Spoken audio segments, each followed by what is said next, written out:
In today's class, we are going to discuss about another topic, which is a bypass factor of heating or cooling coil.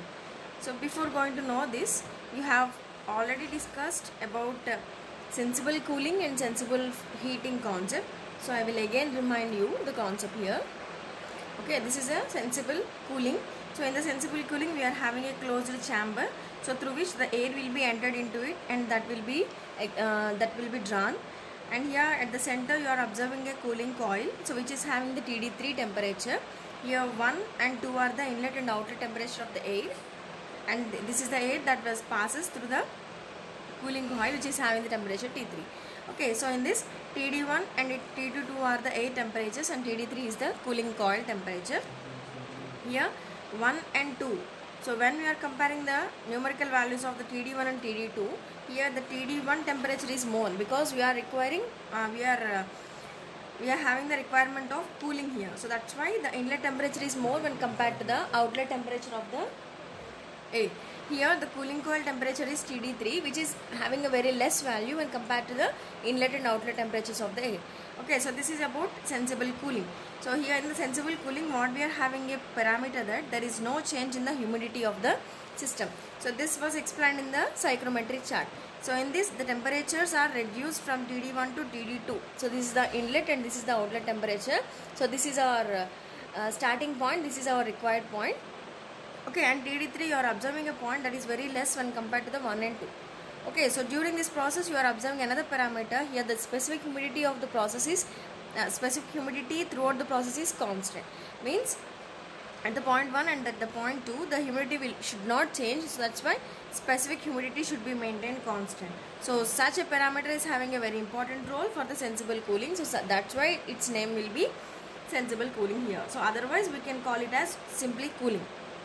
So sensible కూలింగ్కి మామూలుగా జరిగే simple కూలింగ్కి difference ఏంటి అంటే హ్యూమిడిటీని కాన్స్టెంట్గా maintain చేసుకుంటూ మనం ఎప్పుడైతే కూలింగ్ ప్రాసెస్ని ఎక్వైర్ చేస్తామో సో ఆ ప్రాసెస్ని సెన్సిబుల్ కూలింగ్ అంటామండి.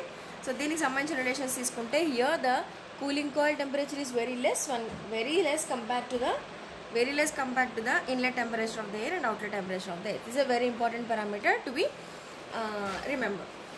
And then we are having a relation, so that was already discussed here, that is Q is equal to, this is a formula that was obtained. So make a derivation gurtundapoyina parvaledandi, here the formula is very important. So sensible cooling gaani sensible heating gaani the formula is same. So that is 1.022 into the temperature difference of the air inlet and outlet temperatures. Okay, then we are moving to the sensible heating. So in the sensible heating, the points are, the diagram will be same. So TD1 and TD2. So 1 and 2 are the temperatures of inlet and outlet, and heating coil temperature will be TD3. ఇందాక ఎలా అయితే మనం డయాగ్రామ్ని ఇక్కడ మీకు 1 2 3 అని నేను psychrometric చార్ట్లో చూపించాను. ఇందాక మనం కూలింగ్ కాయిల్ చెప్పుకున్నప్పుడు here that will be 1 2 3 will be define as 3 2 1. Okay, so same diagram అంటే ఆరో మార్క్స్ కాస్త మనకి left side towards left side ఉన్నాయి ఇందాక డయాగ్రామ్లో, ఇక్కడ టువర్డ్స్ రైట్ సైడ్ ఉన్నాయి. అంటే here we are heating the air from 1 to 2 temperature. సో ఇక్కడ మనం ఏదైతే హీటింగ్ కాయిల్ తీసుకున్నామో దాని టెంపరేచర్ 3 అవుతుంది. So which is having a very larger value one compared to the 1 and 2. Okay, so in the sensible heating, so the specific humidity values remains constant, which is W1 and W2. Okay, so ఇందాక మీకు ఇందాక చూపించిన sensible కూలింగ్లో another point will be there, that is the dew point temperature. Already we discussed about the dew point temperature. So dew point temperature లో ఏం జరుగుతుంది అంటే యాక్చువల్గా this is the temperature at which the refrigerant will start condensation. So ఇక్కడ ఏదైతే మనం dry air are moisture అని మాట్లాడుకుంటామో ఇక్కడ యాక్చువల్గా W1 వాల్యూ ఆఫ్ హ్యూమిడిటీ దాంట్లో ఉంది అంటే ఎంతో కొంత వాటర్ వేపర్ ఉన్నట్టే కదండి. సో ఆ వాటర్ వేపర్ ఈ డ్యూ పాయింట్ టెంపరేచర్ దగ్గర కండెన్స్ అవ్వడం స్టార్ట్ అవుతుంది. So means along the saturation curve of the psychrometric chart we are observing the dew point temperatures. Means నువ్వు ఏ విధమైన హ్యూమిడిటీ వాల్యూ తీసుకున్నా ఎలాంటి ఎయిర్ తీసుకున్నా ఆ టెంపరేచర్ దగ్గర కండెన్స్ అవుతుంది అని దాని అర్థం. Okay, so this is about the previous topics which were discussed in the previous classes. Okay, so finally the definition of the sensible heating or cooling will be, without changing the specific humidity, cooling or heating of air is known as sensible cooling. Here the formula of the sensible heating and cooling will be same. So this is the formula. So Q is equal to 1.022 into TD1 minus TD2.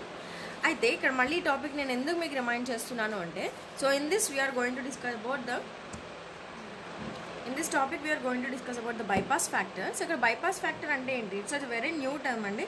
So in this new term యాక్చువల్గా heating coil cooling కాయిల్కి మనం జనరల్గా మాట్లాడుకుంటే so that is having some specific efficiency value. How the efficiency will be explain.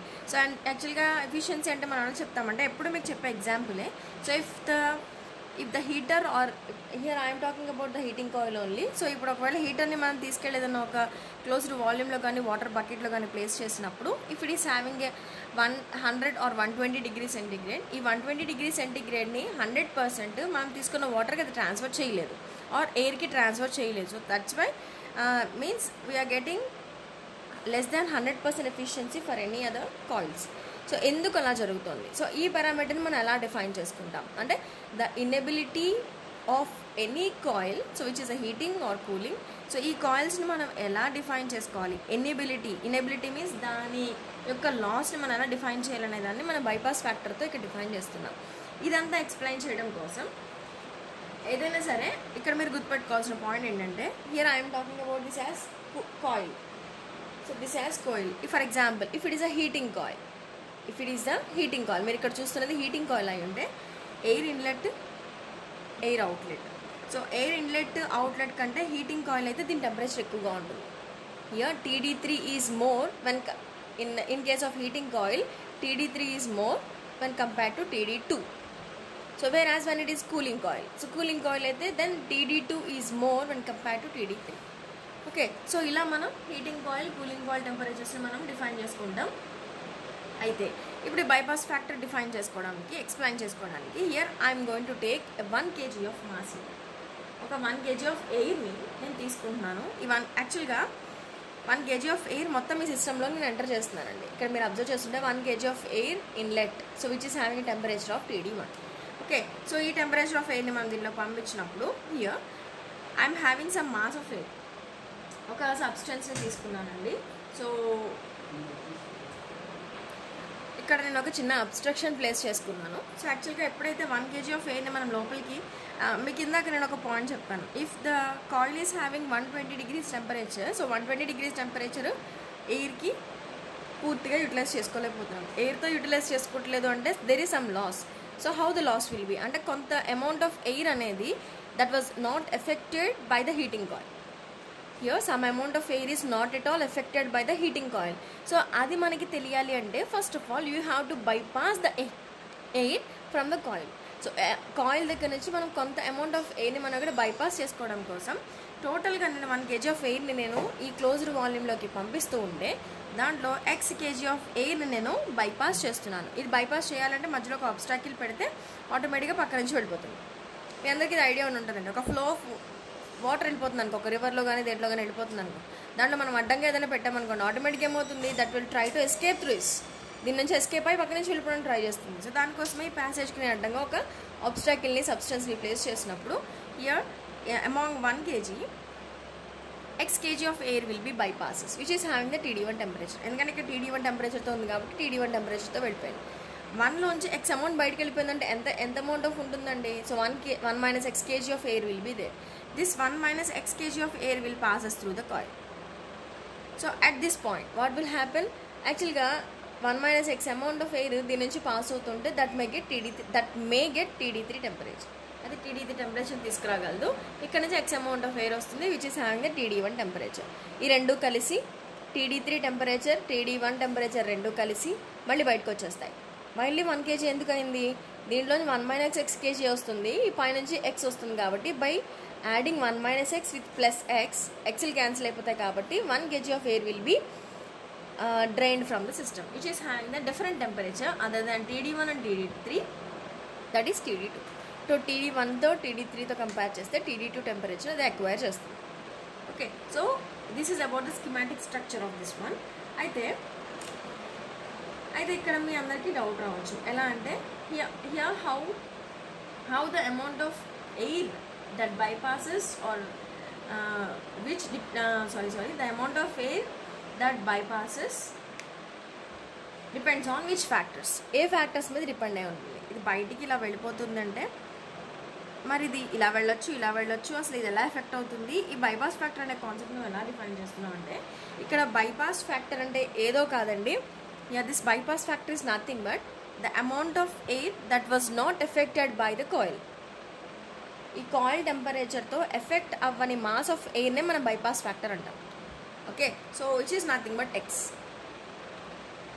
Okay, so ఏదైతే మనం ఇక్కడ bypass factor of heating or cooling coil మీకు చెప్తున్నానో, so that is nothing but